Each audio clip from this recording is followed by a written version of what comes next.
The top 10 things that I've learned in this course. 10.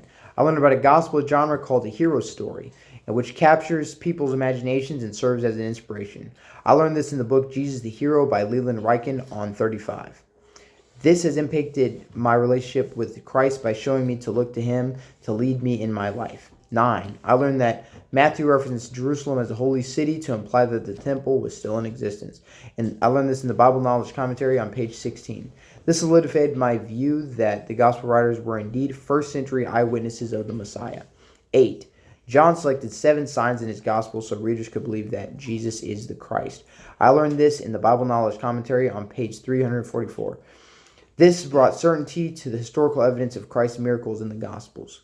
7. I learned that the law of Moses, the prophets, and the Psalms are the 3 divisions of the Old Testament referred to in Jesus' day. I learned this in the Bible Knowledge Commentary on page 264. This encouraged me to trust that the Bible that I have today contains the same truths the first century disciples held. 6. I learned that all 4 gospel writers presented details about Jesus' burial to demonstrate that Jesus was truly dead. I learned this in the Bible Knowledge Commentary on page 263. This provides evidence that Jesus is a risen Savior who is alive making intercession for us. 5. To early people, salt was more than a table condiment. It was the lifeblood of culture. I learned this in the book The Inquisitive Christ by Carl L.T. Murphy on page 250. This gave insight to my understanding of Christ's words, if the salt have lost its savor, it is good for nothing. 4.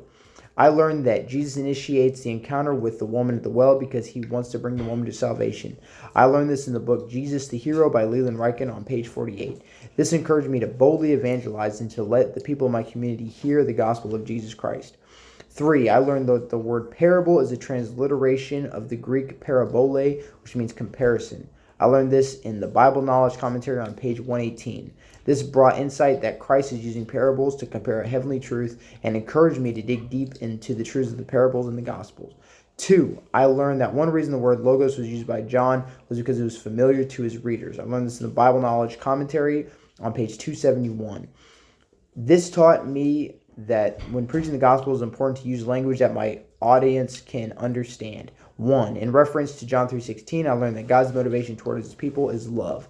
God's love was expressed in the giving of his most priceless gift, his unique Son. I learned this in the Bible Knowledge Commentary on page 282.